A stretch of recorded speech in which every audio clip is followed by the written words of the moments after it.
she was already falling when he turned around. Not dramatically. Not the way women faint in stories. A graceful swoon, a delicate hand to the forehead, a slow descent into waiting arms. This was real. Her knees buckled first, then her body followed, like a puppet whose strings had been cut all at once. No warning, no sound, just gravity taking what was left of a girl who had given everything away and kept nothing for herself. 1,000 wolves in the ballroom, 1,000, in silk and velvet and gold, with champagne glasses and laughter and the warm haze of candlelight turning every surface into something beautiful. Not one of them turned around. Not one. But he was already moving.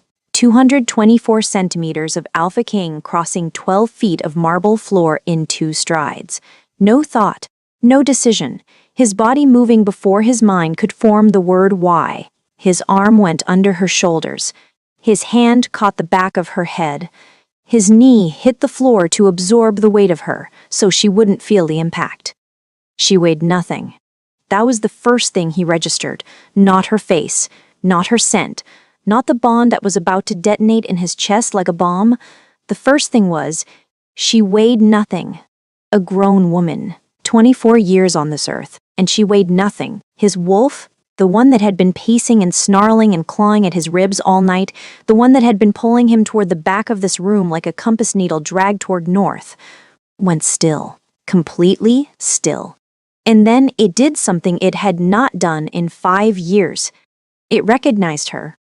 Not her face, her hands.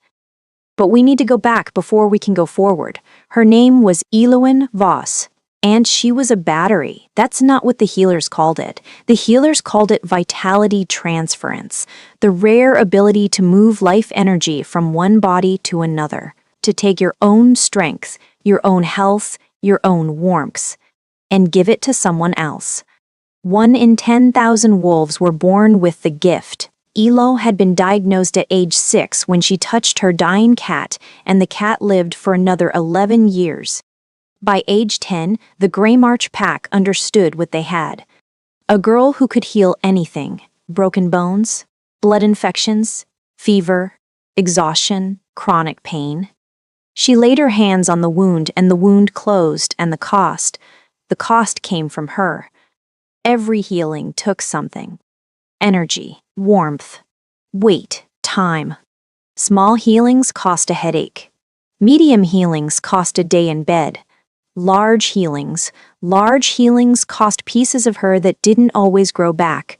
She was 24 now, 157 centimeters, dark curly hair that used to be thick and was now thinner than it should be, gray eyes that used to be bright and now had shadows underneath that never fully lifted. She was not sick, she was spent. There's a difference. Sick means something is wrong with your body. Spent means you gave your body away in pieces to everyone who needed it, and the ledger never balanced because the withdrawals always exceeded the deposits. Her Aunt Petra managed the ledger. Aunt Petra had raised her since she was 8 when her parents died in a border raid. Aunt Petra was not cruel. That's important. She never struck Elowen, never locked her away, never raised her voice. Aunt Petra was efficient. She recognized immediately that Elowen's gift was valuable, that other packs would pay for healings, that the Grey March pack could trade Elowen's services for food, supplies, political favors, protection. So she built a system. Elowen healed. Aunt Petra managed the appointments. The pack benefited. Everyone was happy, except the battery. Nobody asked how the battery felt. Nobody checked the battery's charge level. Nobody wondered if the battery needed to be recharged before being plugged into the next patient. By 14, Elowen was healing 6 wolves a week. By 18, 12. By 20, she was the most utilized healer in the Northern Territories, and she had not had a full night of uninterrupted sleep in 4 years because someone always needed something at 3 in the morning. She didn't complain. She didn't know how. When you grow up as a tool, you don't learn the language of refusal. You learn the language of usefulness. You learn to say of course and right away, and it's nothing. And I'm fine, and I'm fine, and I'm fine, until the word fine enlises all meaning and becomes just a sound you make so people stop looking at you. With that expression, the one that's not quite concern and not quite guilt and not quite anything because they need you to be fine so they can keep using you. Elowyn was fine. She was always fine. Her wolf disagreed. Elowyn's wolf was small, quiet, a gray thing that curled in the back of her mind and watched the world through tired eyes. It didn't fight her decisions.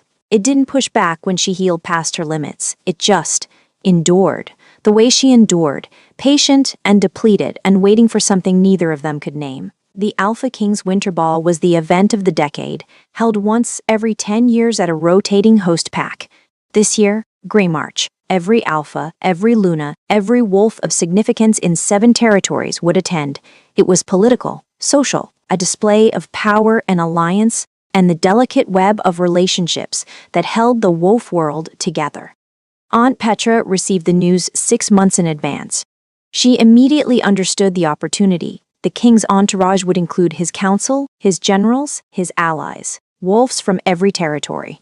Wolves with injuries and ailments and chronic conditions that their own healers struggled to treat. Elowyn would heal them. Not at the ball. Before the ball. Quietly. Discreetly. Aunt Petra arranged private sessions in the days leading up to the event. Visiting wolves who needed treatment would be directed to Elowyn. They would arrive broken and leave whole, and the Greymarch pack would bank the favors. Elowyn started healing on Monday. The ball was Thursday. Monday, 4 wolves. A general's torn rotator cuff, a counselor's migraines, a beta's wife with joint inflammation, a young soldier with a leg that hadn't healed properly after a break. Tuesday, 6 wolves, a Luna with chronic fatigue, an elder with failing eyesight, 2 guards with old battle wounds, a diplomat's daughter with scarring from a fire, an alpha's mate with a difficult pregnancy. Wednesday, 7 wolves, back to back, no breaks between sessions. By Wednesday night, Elowyn couldn't stand. She sat on the floor of her small room behind the pack clinic and pressed her forehead against the cool stone wall and counted her own heartbeats because they had started skipping. Not metaphorically, literally. Her heart was skipping beats. That was new. Not good new. Tilda found her there. Tilda was 58. The clinic assistant, the only person in Greymarch who had ever told Elowyn to stop. How many today? Tilda said. Not a question, an accusation. 7. Tilda said a word that Elowyn was fairly certain had been banned from polite conversation in the previous century. You can't do the ball tomorrow, Tilda said. You need 3 days of rest, minimum. Your body is, I'm fine. You are not fine. Your heart is skipping. I can hear it from here. I have human ears and I can hear your heart skipping. That is the opposite of fine. Aunt Petra needs me to be available tomorrow in case any of the visiting dignitaries. Aunt Petra needs you alive. You're no use to her dead. Elowyn pressed her forehead harder against the wall. The cool stone felt good. Everything felt too warm, too thin, like her skin was a layer thinner than it should be and the world was leaking in. I just need to get through tomorrow, she said. And then what? Tilda said. Another tomorrow and another? How many tomorrows until there's nothing left? Elowyn didn't answer. She knew the math. She had always known the math. The withdrawals exceeded the deposits. Eventually, the account would empty. She had accepted this the way she accepted everything. Quietly, practically, without fuss. She just needed to get through tomorrow. Thursday. The ball. Elowyn woke up and couldn't feel her hands. They came back after 20 minutes of flexing. Pins and needles. Then warmth. Then function. But the 20 minutes of nothing, that was new too. She dressed for the ball because Aunt Petra had laid out a dress. Gray, simple, not new. The kind of dress you give someone when you need them present but don't need them noticed. You'll stay near the back, Aunt Petra told her. The visiting Alpha from Thornfield has a shoulder injury. He'll find you during the 2nd hour. Heal it quietly. Don't draw attention. And after that, you're done for the night. Stay out of the way. Don't speak to anyone important. This night is about the pack's reputation, not you. Elowyn nodded. Of course, she was a tool.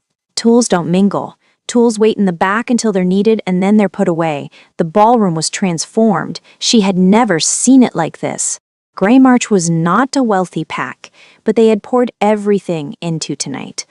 Crystal chandeliers, Hundreds of candles, silver and white fabric draped from the ceiling like frozen waterfalls. Fresh flowers, roses, white lilies, winter jasmine, filling the air with a sweetness that almost masked the wolf scent of 1,000 bodies. 1,000 wolves. Elone pressed herself against the last pillar at the back of the hall and tried to become part of the stone. She was good at this. Invisibility was her second gift. The first was healing, the second was disappearing. When you spend your life being needed for one specific function, you learn to make everything else about you invisible. You shrink your voice, your posture, your presence. You become background noise, static, the hum of a machine that nobody thinks about until it breaks. From her pillar, she watched. The dancing, the laughter, the politics disguised as pleasure. Wolves in silk and velvet performing the ancient ritual of pretending to enjoy each other's company while calculating advantage. And then the king arrived. She felt him before she saw him. A shift in the room. A change in pressure. The way the air changes before a thunderstorm. Charged, heavy, electric. 1,000 wolves straightening. 1,000 conversations pausing mid-sentence. Alpha King Cassian Thorne walked through the main doors and the ballroom rearranged itself around him. 224 centimeters. Dark hair cut short on the sides and longer on top. A jaw like the edge of a cliff. A scar that ran from beneath his right ear and disappeared under the collar of his black and silver coat. Long, deliberate, the kind that came from a blade that should have killed him. Green gold eyes. Not warm, not cold. Searching, scanning the room with the focus of a wolf tracking something specific. Something he had been tracking for a very long time. Elowyn watched him from behind her pillar. She noticed things that other wolves didn't. Professional habit. When you're a healer, you read bodies the way others read faces. His left shoulder sat slightly lower than his right, compensating. An old injury. Deep. The kind that healed on the surface but left a deficit underneath. His breathing was controlled. Too controlled. The breath of someone managing chronic pain so well that no one around him could tell. And his ribs. The way he held his left arm slightly closer to his body. Protecting something. An old wound site. She had seen this before. 5 years ago, the battlefield had no name. Border skirmish. 3 packs fighting over a strip of land that wasn't worth the blood it cost. Elowyn was 19. Aunt Petra had sent her to the medical tent to heal the wounded. Good for the pack's reputation. Good for banking favors. The tent was a slaughterhouse. 30 wolves. Bleeding. Broken. Screaming. Dying. And Elowyn? 19 years old, 157 centimeters, already depleted from a week of back-to-back healings, walked in and started working. She healed 22 wolves that day.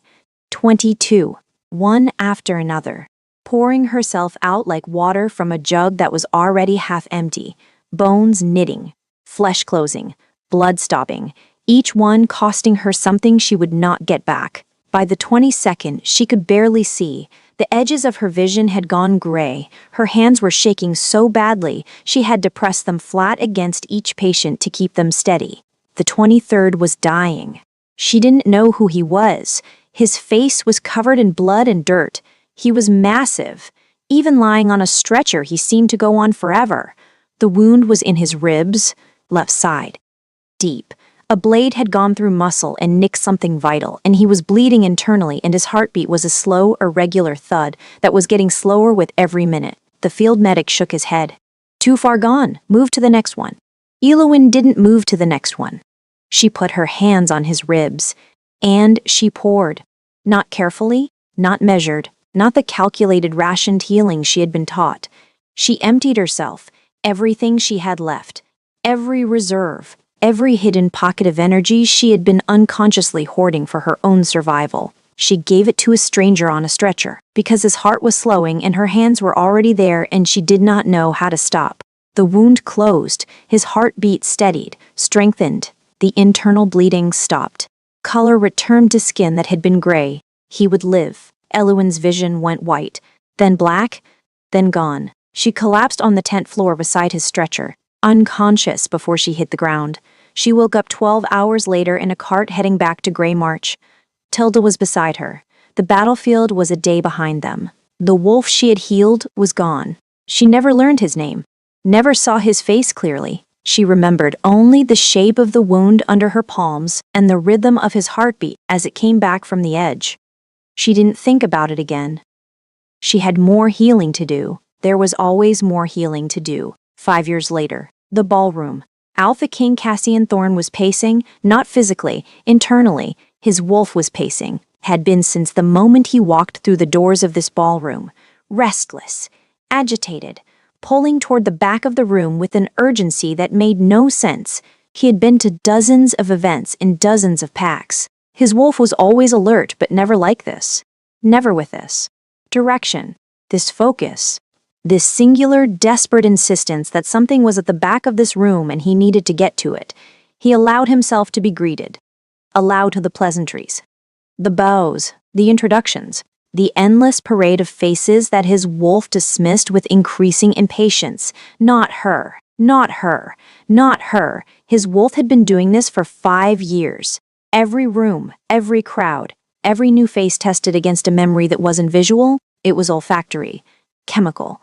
A scent his wolf had captured in those few seconds of returning consciousness on a battlefield stretcher.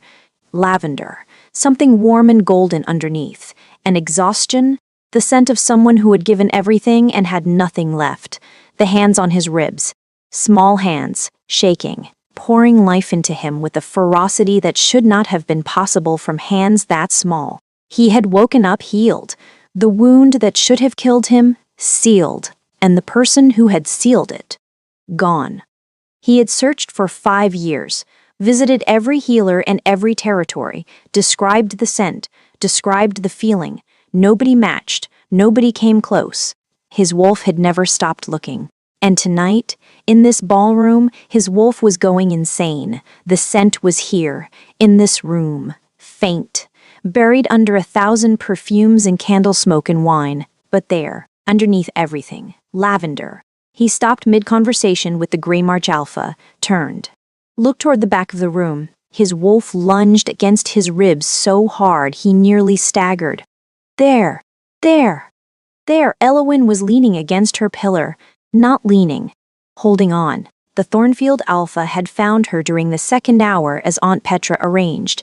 She had healed his shoulder, a torn ligament, not major. Normally, it would cost her a headache and some fatigue. Tonight, it nearly put her on the floor. Her body had nothing left. 17 wolves in 4 days. Her reserves were gone. Her emergency reserves were gone. The hidden pocket that she used to keep for herself, the one that Tilda called her survival fund, was empty. She was running on structure, on the fact that her bones still held their shape and her muscles still remembered how to work, and her heart still beat out of habit even though it had started skipping again. Skip, skip, beat. She gripped the pillar. I just need to get through tonight, she told herself. Just tonight. Then I can sleep. 3 days. Tilda will make Aunt Petra give me 3 days. I just need to stay upright for 2 more hours, and then I can... The gray came. Not slowly, all at once, like someone had turned down the brightness on the world. The music muffled, the lights dimmed, the ballroom tilted. Oh, she thought, that was the only thought, not fear, not panic, just the calm recognition of a body that had been pushed past its limits and was now, politely but firmly, shutting down.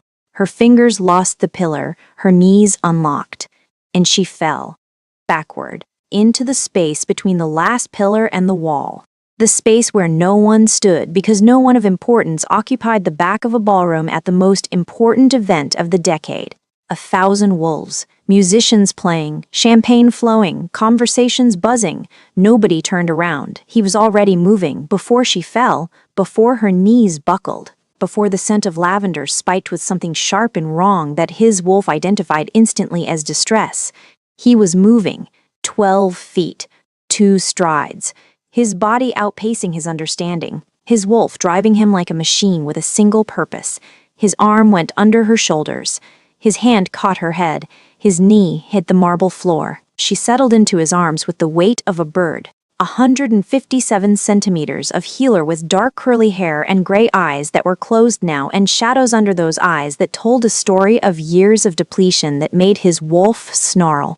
with a fury he didn't yet understand. She weighed nothing. The music kept playing. The conversations continued. 1,000 wolves, drinking and dancing and performing importance, and not one of them had noticed that a girl had collapsed 20 feet from the nearest candelabra. But the Alpha King was on the floor, holding her. His wolf had gone from frantic to ferocious in the space of a heartbeat, not at her, at everything around her, at the room full of wolves who hadn't turned around, at the pack that had put her in a gray dress at the back of a hall like a piece of furniture being stored, and underneath, the fury, the recognition, her scent, lavender and gold and exhaustion, the same scent from the battlefield tent, the same hands, small, scarred at the fingertips from years of healing, calloused in a specific pattern that came from pressing palms against wound after wound after wound. These hands, these were the hands that had saved his life. He gathered her closer, lifted her from the floor, stood, 224 centimeters of Alpha King rising from the marble with an unconscious woman in his arms like she was made of glass. Now the room noticed. Not because of her, because of him. The Alpha King was holding someone. That was worth noticing. The music faltered. Conversations died. 1,000 wolves turning to see their king cradling a limp body against his chest with an expression on his face that none of them had ever seen before. Terror. Not the cold, controlled face of a king making decisions. Terror. Raw, open, unmasked terror. The terror of a man who had spent 5 years searching for something and had found it unconscious and barely breathing in his arms. "Who is that?" someone whispered. "I don't know. Is she dead?" He started walking, not to the exit, not toward the healer station set up in the adjacent room, toward the front of the hall, toward the Greymarch Alpha who was standing on the raised platform with a champagne glass frozen halfway to his lips. The crowd parted, not politely, frantically. Wolves scrambling out of the path of an Alpha King whose eyes were glowing. Actually glowing, the green gold turned amber bright with his wolf pressing so close to the surface that his shadow seemed to move independently. He walked the entire length of the ballroom. 1,000 wolves watching, silence so complete you could hear the candle flames. He reached the platform, looked up at Alpha Greymarch. "What is her name?"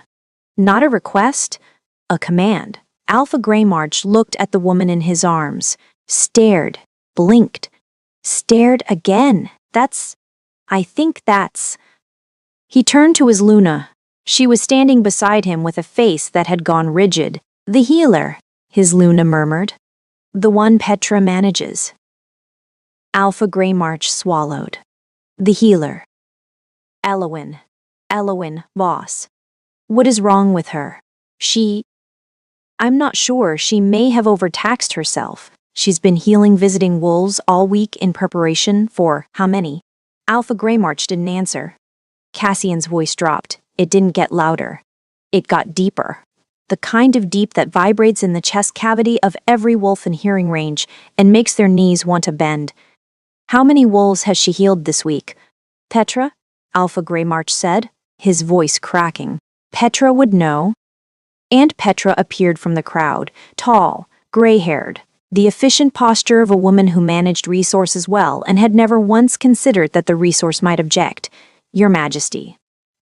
"I can explain. Elowyn is a vitality healer. Her gift is, how many this week?" 17. But she was compensated with rest periods between. Cassian looked at her, not with anger, with something worse. Recognition. The calm, clear-eyed recognition of a man who understood exactly what he was looking at. He was looking at a machine, a supply chain, a system that took a girl's body and fed it into the needs of others, and called the process generosity. "She weighs nothing," he said. His voice was quiet. The hall was silent enough to carry it. "She weighs nothing. I am holding a 24-year-old woman and she weighs nothing. Her heart is skipping. I can hear it from here. Her skin is cold, her breathing is shallow. And she is lying in my arms in the back of a ballroom where you put her because she is not important enough to stand in the light." He looked at the crowd. "Every wolf she healed this week. I want you to look at yourselves. Your joints that move without pain. Your scars that don't ache. Your bones that hold your weight. She gave you that. This girl who weighs nothing gave you everything, and you couldn't even notice her falling. The silence was not just silence anymore, it was shame. 1,000 wolves marinating in the sudden, sickening realization that they had been walking around in borrowed health and hadn't thought to check on the account it was withdrawn from. Tilda pushed through the crowd. 58 years old, fire in her eyes. A woman who had been waiting for this moment for years. I told them, Tilda said, looking directly at Aunt Petra. I told you for 6 years. I said she was depleting too fast. I said the schedule was unsustainable. I said her heart was showing irregularities. She pointed at Elowin. Limp, gray, barely there. That is what nobody listened to. That right there. Cassian looked at Tilda, the first person in this room who had context, who understood. How long has she been like this? Tilda's expression broke. Years. She hasn't been fully recovered since she was 20. They don't give her enough time between sessions. She heals and she heals and she heals and she never heals herself because there's always someone next and she doesn't know how to say no because nobody ever taught her that she's allowed to. Cassian's arms tightened around Elowin. Take me to a room, he said. A quiet room with a bed. Now. Tilda led him to the clinic. Elowin's clinic. The small room behind the PAC's medical wing where she worked and sometimes slept when she was too depleted to walk to her quarters. He laid her on the bed, gently, with a precision that seemed impossible for a man his size, one hand still supporting her head, the other arranging the thin blanket around her. He sat beside the bed, on the floor, not in the chair, the floor, his back against the wall, his massive frame folded into a space too small for it, his eyes fixed on her face. Tilda checked her vitals, heartbeat irregular but strengthening. Temperature low, energy reserves, functionally empty. She needs to sleep, Tilda said. Days, not hours, days. And then she needs to not heal anyone for at least a month. Minimum. She looked at Cassian. You're the king. Yes, you can order that. I can order that no one in any territory requests her services for a month. I can order that the Grey March PAC restructures their healing schedule to sustainable levels.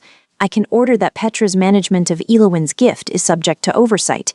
He paused. I cannot order her to rest. That's her choice. When she wakes up, that's her choice. Tilda studied him, the way she studied patience, reading the body, the breathing, the hands that were clenched at his sides, with a tension that had nothing to do with authority and everything to do with something far more personal. You know her, Tilda said, don't you? Not her name, not her face. I know her hands. The old woman went still. 5 years ago, Cassian said. Battlefield at the northern border. I was dying. Wound to the ribs. A healer found me in the medical tent, put her hands on me, and poured everything she had into closing the wound.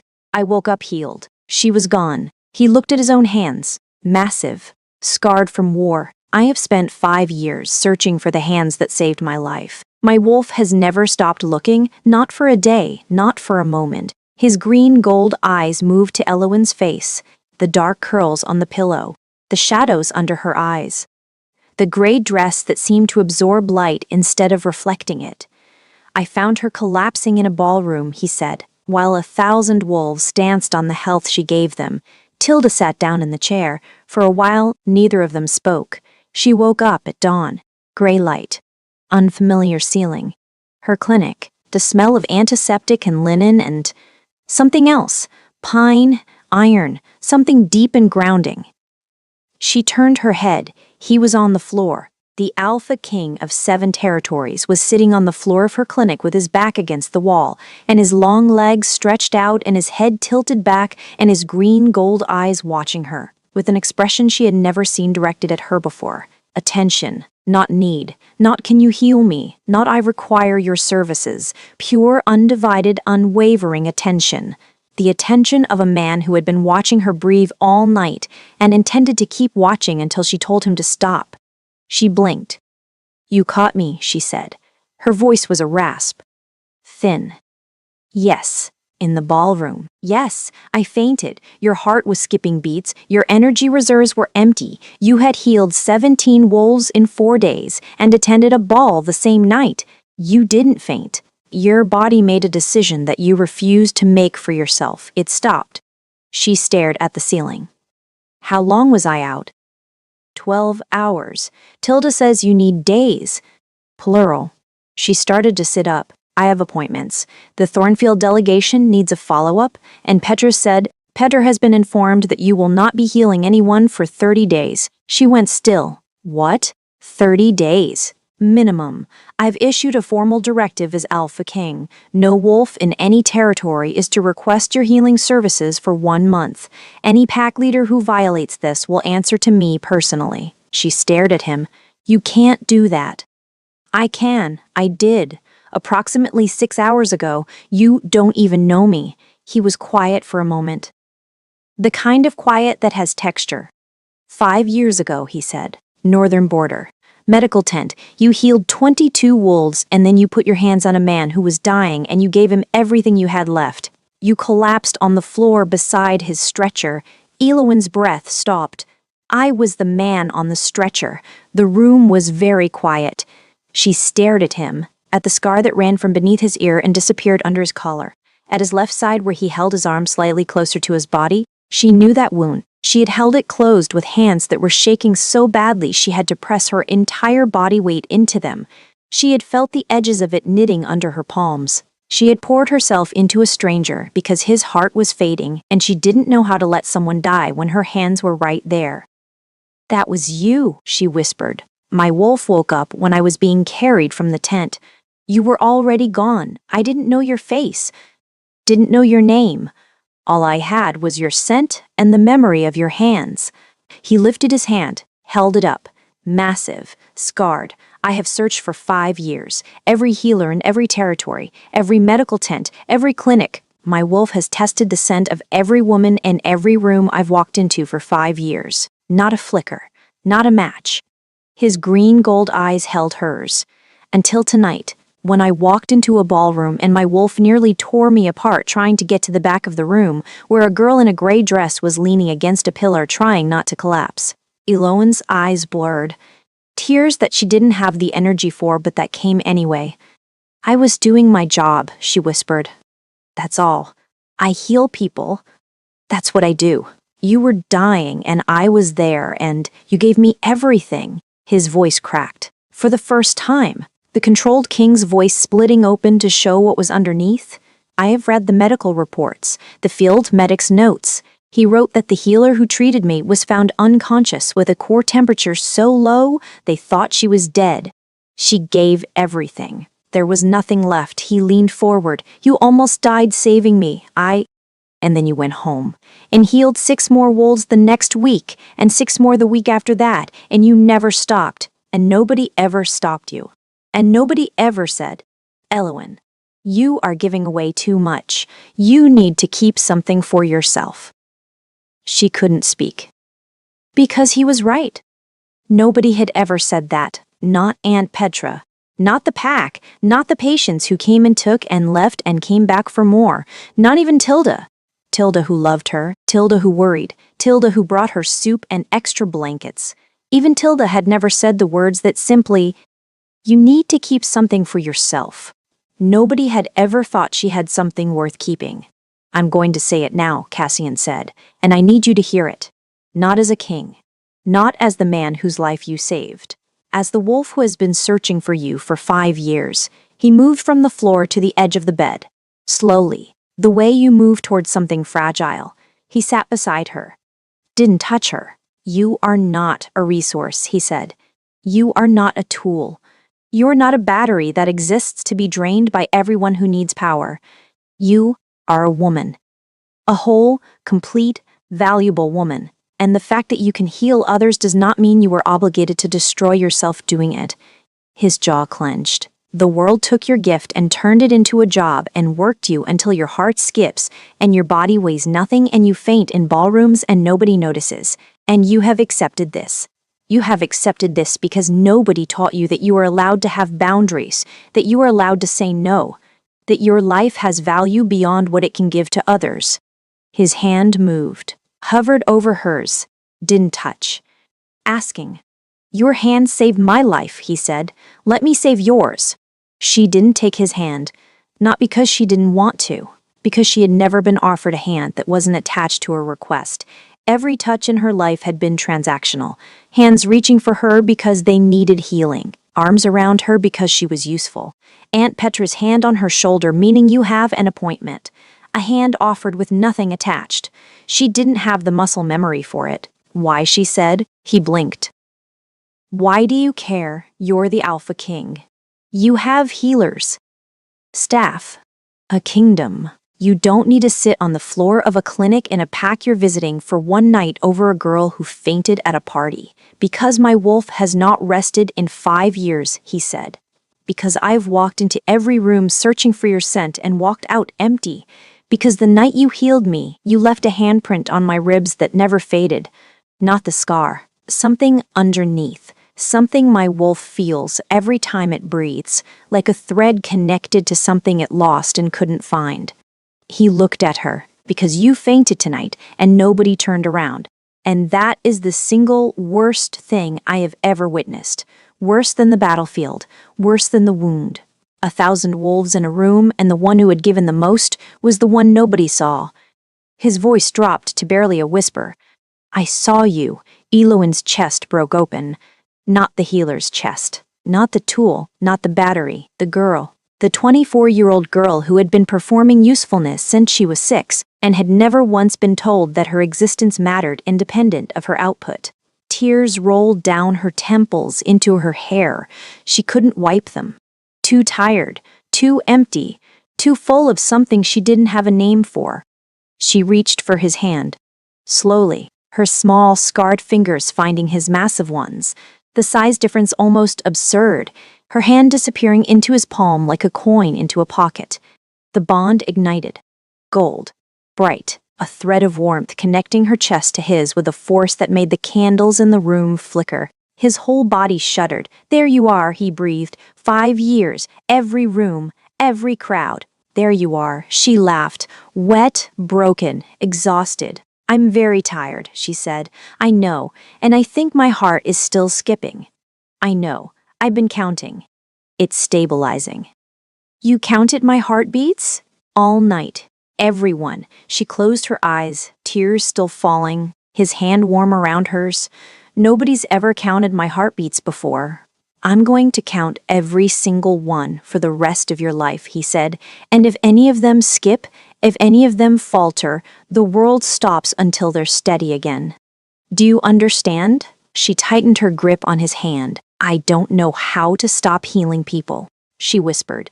I'm not asking you to stop. I'm asking you to start including yourself on the list. She slept for 4 days. Not healer sleep, the thin, watchful rest of someone who might be needed at any moment. Real sleep. Deep, dreamless, complete sleep. The sleep of a body that had finally been given permission to repair itself. He stayed. The Alpha King of 7 territories canceled 3 days of diplomatic meetings. His council was horrified. His generals sent 17 urgent messages. The politics of 7 territories ground to a halt because their king was sitting in a clinic chair beside a sleeping healer and would not move. Tilda brought him food. He ate it without tasting it. His eyes never left Eloin's face. On day 2, her heartbeat steadied. On day 3, color returned to her skin. On day 4, she opened her eyes, and he was there. Exactly where she'd left him. Sitting in the chair, watching. You're still here, she said. Yes. It's been days. 4. Don't you have a kingdom to run? The kingdom is running. I am doing something more important. What's more important than running a kingdom, making sure a heartbeat doesn't skip? She stared at him, this enormous, scarred, powerful man who had put the entire wolf world on hold to count her heartbeats. I'm hungry, she said. He was on his feet so fast the chair nearly fell over. 224 centimeters of Alpha King scrambling for the door. Tilda, she's hungry. She needs food. What does she eat? Does she have preferences? Is there soup? There should be soup. And bread. And something sweet. Does she like... He stopped. Turned back to her. Do you like sweet things? She was laughing. Weak. Barely a sound. But laughing. A real laugh for the first time in... She couldn't calculate it. Couldn't remember when she had last laughed without performing it. I like honey, she said. His face, that scarred, controlled, kingly face, broke into a smile. Not a polite smile, a real one, the kind that changes the entire architecture of a face. The kind that makes you realize you've been looking at a locked door for years and someone just threw it open. Honey, he repeated, like she'd given him a military strategy. Like honey was the most important word in any language. I will find honey. There will be honey. If this pack does not have honey, I will send riders to "There's honey in the kitchen," Tilda said from the doorway. She was already holding a tray. She had been ready for 4 days. She's going to need protein too, and vitamins, and about 6 months. Cassian agreed immediately. She will have 6 months. At Ashenmore, my palace has the best medical facilities in 7 territories, full recovery, no healing, no appointments, no Petra. He looked at Elowen. If you want. Only if you want. Only if you want. Elowen looked at Tilda. Tilda was crying, quietly. The tears of a woman who had spent 6 years fighting a battle she was losing, and someone had finally arrived with reinforcements. Is Tilda coming? Elowen asked. Obviously, Tilda said, wiping her face. Someone needs to make sure you actually eat. Then yes, Elowen said. She looked at Cassian, at his green gold eyes, at the hand that was still extended from his abrupt leap from the chair. She reached for it. He crossed the room in one stride, took her hand, held it like it was made of something precious and also possibly explosive, and he wasn't sure which, but he was not letting go either way. I should tell you something, she said. Anything. I healed 22 wolves that day on the battlefield. You were number 23. I had nothing left. The medic told me to move on, that you were too far gone. He was still listening. I didn't move on because... She paused, searching for the truth of it. Not the healer's truth, the girl's truth, the real one, because your heartbeat was the saddest sound I had ever heard, she said. Slow, giving up, like it had decided that nobody was coming and there was no reason to keep going, and I couldn't walk away from a heartbeat that sounded like that. His grip tightened, so I gave you everything, because a heart that sad deserved more than silence. He knelt beside the bed. Different from the last king who knelt. This wasn't dramatic, wasn't public. Was just a man too full to stand. You saved me with your last breath, he said.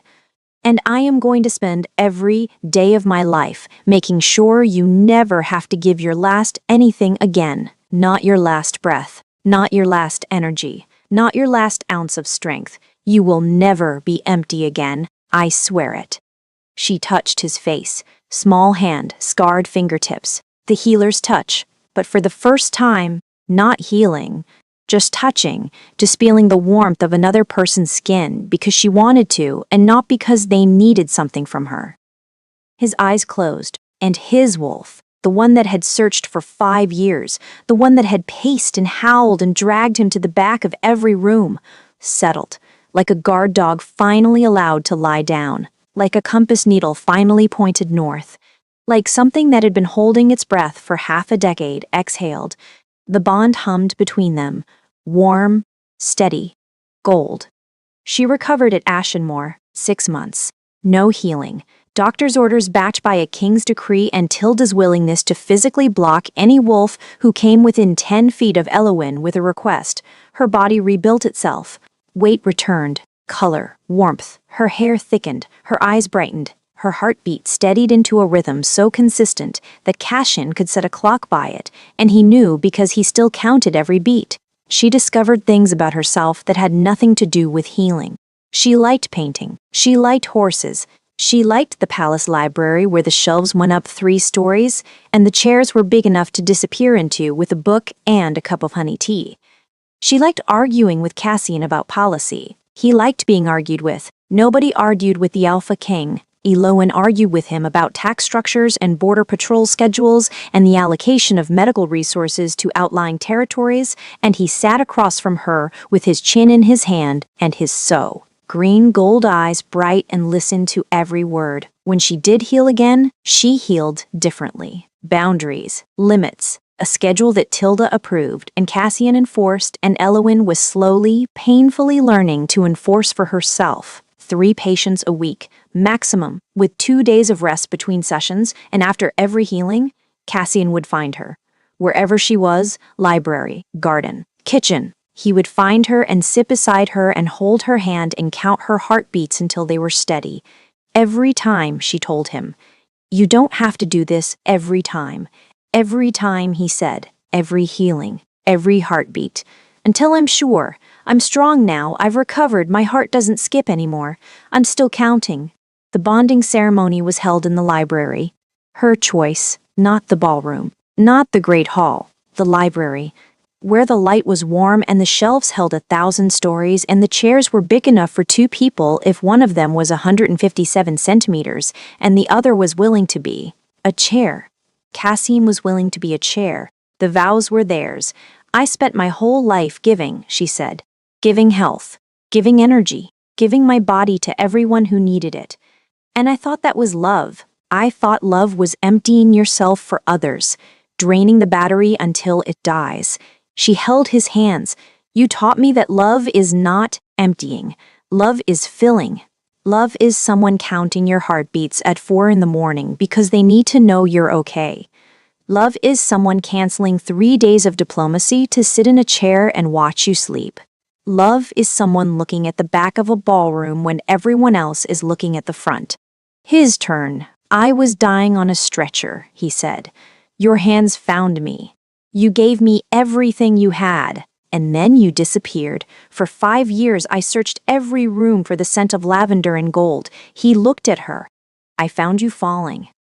Collapsing. In a ballroom full of wolves who were alive because of you and couldn't be bothered to watch you die. And I caught you.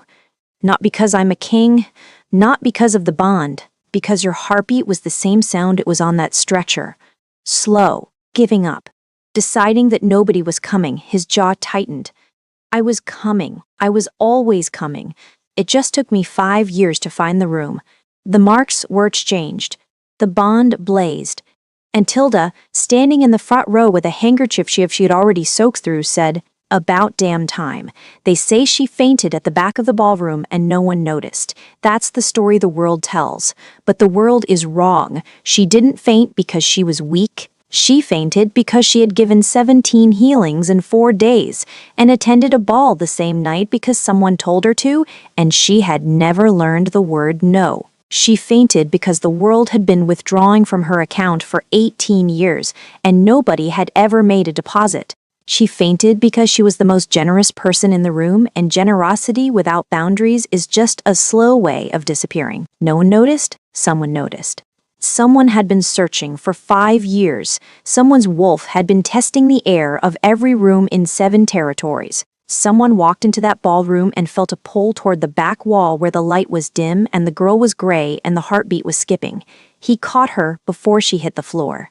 Not because he was fast, because he was never going to let her fall. Not again. And that is where we end tonight. If you are still here, if you stayed through every skipped heartbeat and every empty reserve and every healing that cost more than it should have, then I need you to hear something. Stop giving yourself away. I know you do it. I know you're the one who says yes when you mean no, the one who picks up the phone at midnight, the one who fixes everyone else's problems and then sits alone in the dark wondering why you're so tired. You're tired because you're not on your own list. Put yourself on the list, not at the bottom. Not after everyone else. Put yourself first, just once, and see what happens when the battery finally gets to charge. Now, where are you right now? What time is it? Are you in bed? On the couch? In a car? At work pretending to be busy? Tell me. Drop a comment, because this family, the Destined Heart family, we don't let people faint at the back of the room. We notice. If this story grabbed your heart tonight, if the heartbeat counting and the honey and Tilda's tears cracked something open in your chest, hit that like button. Let me know you're here. And if you haven't subscribed yet, you've been coming to the ball but standing at the back. Come forward. Hit subscribe. Hit the bell. See you in the next story, beautiful souls. Bye for now.